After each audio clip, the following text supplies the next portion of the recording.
Historically, the sequence leading to the piercing point was such that in 2014, after we had pierced the horse, we established a Facebook group, primarily to raise awareness of our work.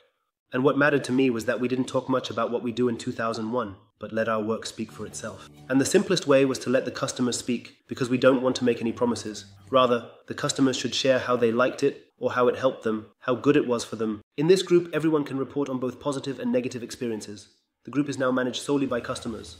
And through this group, it happened quite quickly that we were also in South Tyrol for piercing parties in 2015. And as a result, we got to know our team in South Tyrol, to which Max also joined us back in 2015, and represented me that year while I was on vacation. And in 2016, our Gabby joined us from Switzerland, and so the team has been steadily growing. Unfortunately, due to some legal issues with pharmaceutical institutions, we had to change our terminology in 2016 as well. Until then, the procedure was called migraine piercing. This term was not created by us, but was established by customers. But then we had problems with these institutions, and we received a prohibition on the term migraine piercing, because this word apparently would associate with a promise of healing. Therefore, we were forced to rename it to piercing point, derived from acupuncture, the piercing point. In the meantime, these terms are also protected. Both migraine and migraine piercing, as well as piercing point, are protected terms and represent the certain standard that we offer in 2021. Unfortunately, there are now many studios that imitate us and copy our work. But those who are allowed to use the term piercing point actually demonstrate the corresponding standard, meaning the background knowledge and hygiene standards, which are very important to us. That is why we had the terms protected, and also to ensure that these imitators, as I would call them, can be held accountable. It is indeed very difficult because this imitation damages a lot of our work. So one must know that we were the first, we were the founders, we dealt with this, and we worked together with doctors, alternative practitioners, and physiotherapists. We have fought the entire legal battle. In the meantime, there are many studios that replicate this and partially ruin our work by performing incorrect piercings. Customers from studios said, "Hey, I have a migraine piercing," and it didn't help at all. Upon checking, it was a different type, a carrying piercing, which is completely different, and this happens quite often.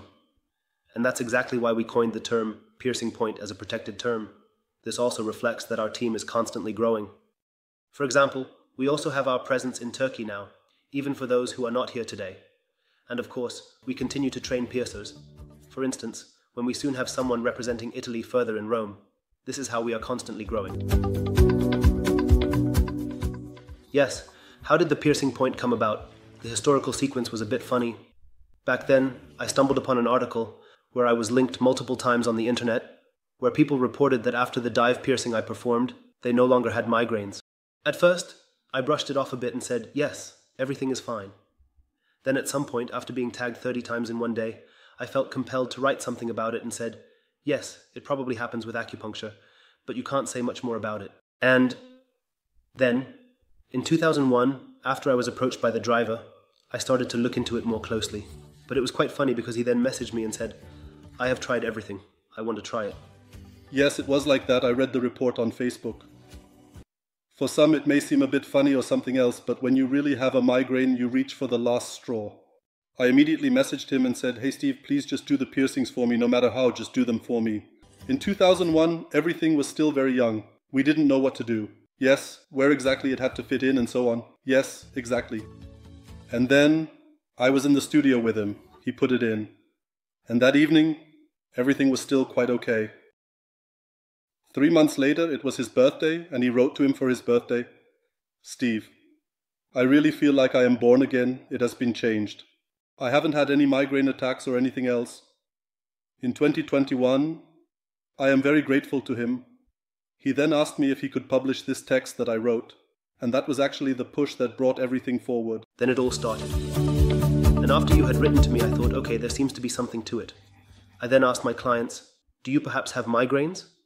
If so, may I test something? It won't cost anything. I would like to try something. I then specifically pierced that point again for these clients, that area, and lo and behold, there were actually very good results. And that was really the beginning of it all. And the whole thing was actually quite jeopardized because I must admit, while I found the article interesting, I probably would have never thought to do anything about it until he said, I don't care, I want to try it. And that was a side initiative, and as a result we got involved with it. Then, of course, we were the first to engage with the topic and further developed it, saying, okay, what is happening there?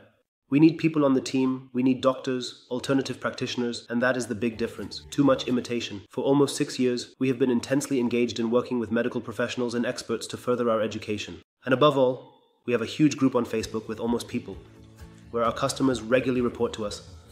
This means we learn every day from each customer, and this can only be done if you are close to the customer and have such a good contact. And that is the big difference compared to many others who copy us. Of course, they also observe us and try to imitate it, but they often lack the background knowledge. Otherwise, it's just piercings, and they are indeed just piercings. And to be precise, the dive piercing is unfortunately often done incorrectly. It is positioned a bit differently. Therefore, very often the dice piercing itself is not the corresponding point.